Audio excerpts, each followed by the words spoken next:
અત્યારે તમને અમેરિકાના ન્યૂઝ તો ખબર જ હશે કેવી રીતના અમેરિકામાં જે ભારતીયો છે, જે ગેરકાયદેસર રીતે રહેતા ભારતીયો છે, એમને ડિપોર્ટ કરવામાં આવ્યા.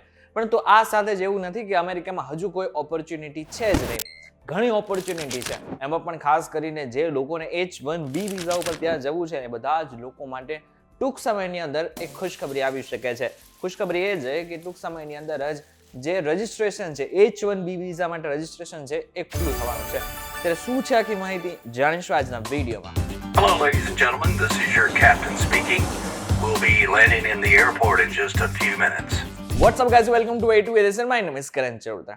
હવે આમ જોવા જાય ને તો જેટલા પણ કુશળ કામદારો છે, એટલે કે જેમની પાસે કંઈક ટેલેન્ટ છે, એ બધા જ લોકોને અમેરિકા પોતાના દેશમાં બોલાવતું હોય છે. એમાં પણ ભારતમાં તો ભરીને ટેલેન્ટ ભર્યું છે. એટલા માટે થઈને હજારો લોકો એવા છે કે જે દર વર્ષે ભારત છોડીને અમેરિકામાં H1B વિઝા ઉપર જાય છે અને ત્યાં ડોલરમાં કમાય છે અને પોતાનું ભવિષ્ય સિક્યોર કરતા હોય છે. પરંતુ H1B વિઝામાં પણ એક ટાઈમ લિમિટ હોય છે. એ ટાઈમ લિમિટની અંદર જ તમારે રજિસ્ટ્રેશન કરવાનું હોય છે. એટલે કે ટૂંકમાં કહીને તો ફક્ત ને ફક્ત 17 દિવસનો સમય મળશે તમારે જો રજિસ્ટ્રેશન કરાવવું હોય ને તો. US citizenship and immigration services એટલે કે USCIS એ જાહેરાત કરી છે કે નોંધણી 7 માર્ચ 2025 ના રોજ સવારે 10:30 વાગે શરૂ થશે. આ નાણાકીય વર્ષ 2026 માટે H1B વિઝા માટે નોંધણી હશે. અને આના માટે થઈને તમારે USCIS ની જે વેબસાઇટ છે એમાં લોગિન કરીને એકાઉન્ટ બનાવીને ત્યાં જ તમારે H1B વિઝા માટે રજિસ્ટ્રેશન કરવાનું છે. એટલા માટે થઈને એ ખાસ કરીને ભૂલતા નહીં.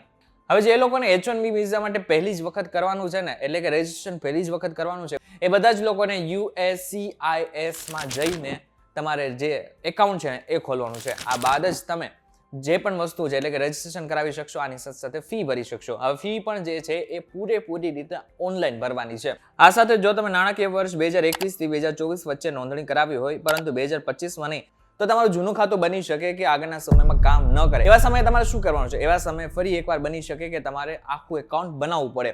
અને જે લોકોને 2025માં જ કરાવેલું છે અથવા તો 2024માં કરાવેલું હતું, એ લોકોને જો ફરી એકવાર H1B વિઝા માટે એપ્લાય કરવાનું છે, એમને માત્ર લોગિન જ કરવાનું છે. હવે તમને નથી ખબર પડતી કે એકચ્યુઅલમાં આ જે પ્રોસેસ છે એ કેવી રીતના કરવાની છે. તો સિમ્પલ વસ્તુ છે.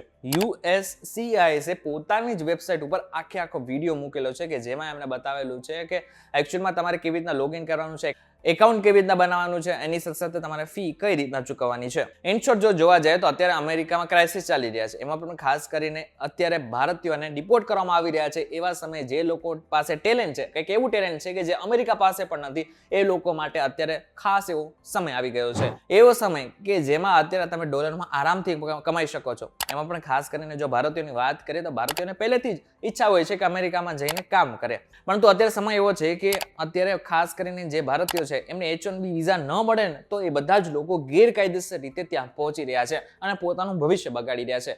પરંતુ જો તમારી પાસે ખાસ કરીને ટેલેન્ટ હોય ને, એવું કંઈ ખાસ ટેલેન્ટ હોય, તો આજે જ જેટલી તારીખ મેં તમને કીધી છે એ 17 દિવસની અંદર તમે H1B વિઝા માટે રજિસ્ટ્રેશન કરી શકો છો. હવે તમારે શું કરવાનું છે? આ વિડીયોને મેક્સિમમ લોકો સુધી પહોંચાડી દેવાનો છે કે જેમને એકચ્યુઅલમાં આગળ જઈને અમેરિકા કામ કરવું છે, જોબ કરવું છે. વિડીયો પસંદ આવ્યો તો વિડીયો લાઈક અને શેર જરૂરથી કરજો તથા આ જ ઇન્ફોર્મેટિવ વિડીયોઝ માટે VTVGujarati.com સાથે જોડાયેલા રહેજો.